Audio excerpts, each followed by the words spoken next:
Audio Jungle.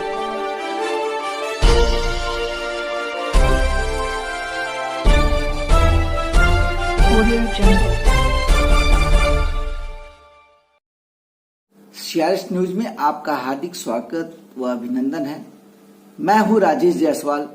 CRS news आपके जिलों की हर खबर पर रखता है अपनी नजर। आइए चलते हैं आज की खास खबर की ओर। आप देख रहे हैं सीआरएस न्यूज सच के साथ मथुरा से संवाददाता रामानंद की खास रिपोर्ट। वृंदावन के प्रसिद्ध कथावाचक अनिरुद्धाचार्य महाराज सुर्खियों में धार्मिक पीठ से मातृशक्ति को लेकर की विवादित टिप्पणी। मां, बहन और गाय को लेकर विवादित टिप्पणी की रील सोशल मीडिया पर हुई वायरल। धार्मिक पीठ से आए दिन कथावाचकों द्वारा हो रही है विवादित टिप्पणी। ब्रिजवासी और स्थानीय लोगों में आक्रोश, आंदोलन की दी चेतावनी। हे भगवान, गुरुजी ने क्या बोल दिया देखो ध्यान से। आप लोग गाय को माता कहते हो तो भैंस को बुआ कह सकते हो आप लोग। उसने कहा महाराज जी दूध गाय भी देती है, दूध भैंस भी देती है। हमने उससे कहा बेटा ये बताओ, मैंने कहा दूध तो तुम्हारी बहन भी देती है पर तुमने माँ का ही क्यों पिया? इसका मतलब क्या बात है यार। आपकी शादी हो गई? हाँ जी हो गई। पति कितने हैं? पति तो एक ही है। एक है? हाँ एक ही है? हाँ जी हाँ जी। फिर ठीक है। तो जब पति एक है तो दूसरा हो सकता है? फिलहाल तो नहीं। भविष्य में? भविष्य में भी नहीं। हाँ। संत अनिरुद्धाचार्य जी ने ये वो महिलाओं के बारे में बोला है, उसको सुनकर थोड़ा दुख हुआ है।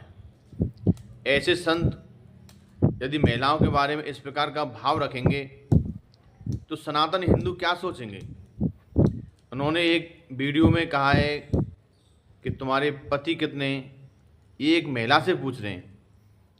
उन्होंने एक वीडियो में कहा है कि तुम अपनी बहन का दूध क्यों नहीं पीते। तो इस प्रकार का आप भाव मातृशक्ति के प्रति रखोगे तो समाज में क्या इज्जत रहेगी।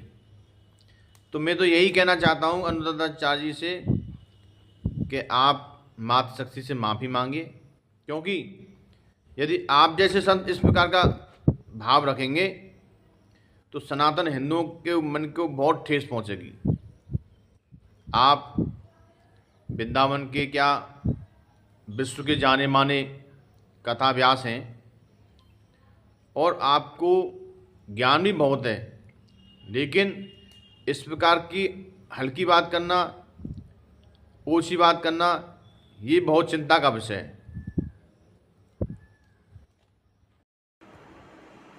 मेरा नाम है गुंजन शर्मा और मैं मथुरा श्री कृष्ण जन्मभूमि संघर्ष न्यास की मथुरा जिला अध्यक्ष। मेरे पास अभी एक व्हाट्सएप मैसेज आया है जिसमें मैंने देखा कि कैसे एक व्यास गद्दी पर बैठकर कोई ये पूछ सकता है किसी महिला से कि आपके कितने पति हैं, और उसके बाद जब उसने बोला, महिला ने जब बोला कि एक, तो उसका वो मजाक उड़ाते हैं।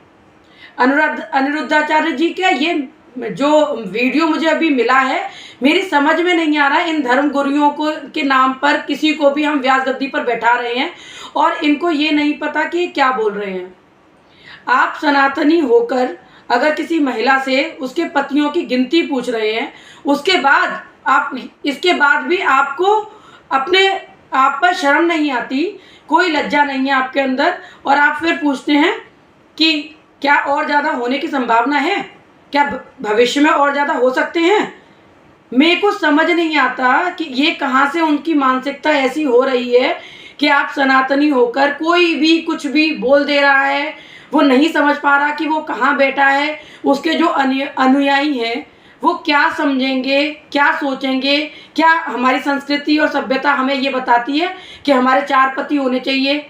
क्या हमें उनसे या उनकी पत्नी से ये पूछना चाहिए कि उनके कितने पति और पत्नियां हैं?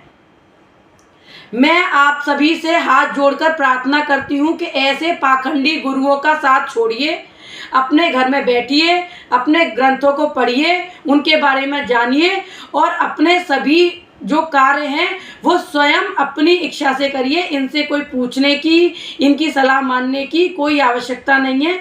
ये आपकी मति को भ्रष्ट करने का कार्य कर रहे हैं और इन सभी से आपको और अपने परिवार को भी बचा के रखिए। कोई आवश्यकता नहीं है आपको इनकी कथाओं में जाके भीड़ बढ़ाने की, इनको दान देने की, इनके लिए पंडाल सजवाने की, इनको बुलाने की और इनके लिए इतना सब कुछ करने की। इनकी फॉलोअरशिप जितनी ज़्यादा बढ़ रही है, इनकी मानसिकता उतनी ज़्यादा तुच्छ होती जा रही है। और मैं आप सभी से ये प्रार्थना करती हूँ कि आप अभी संभल जाइए, वरना इन सब की वजह से आप अपने परिवार के लिए बहुत ही दुख भरी सिचुएशन में आ जाएंगे। जैसा आप देख रहे हैं कि ये आपसे गिनतियां पूछ रहे हैं आपके पतियों की, आपकी पत्नियों की। इसका मतलब आप समझ पा रहे हैं ये क्या चाहते हैं? क्या ये विधर्मियों की कोई चाल है, या ये गुरु ये स्वयं ये सोच रहे हैं, या ये नहीं समझ पा रहे कि ये किस संस्कृति को का प्रचार कर रहे हैं? इनका प्रचार और प्रसार जो हो रहा है वो हिंदू धर्म के बिल्कुल विपरीत है।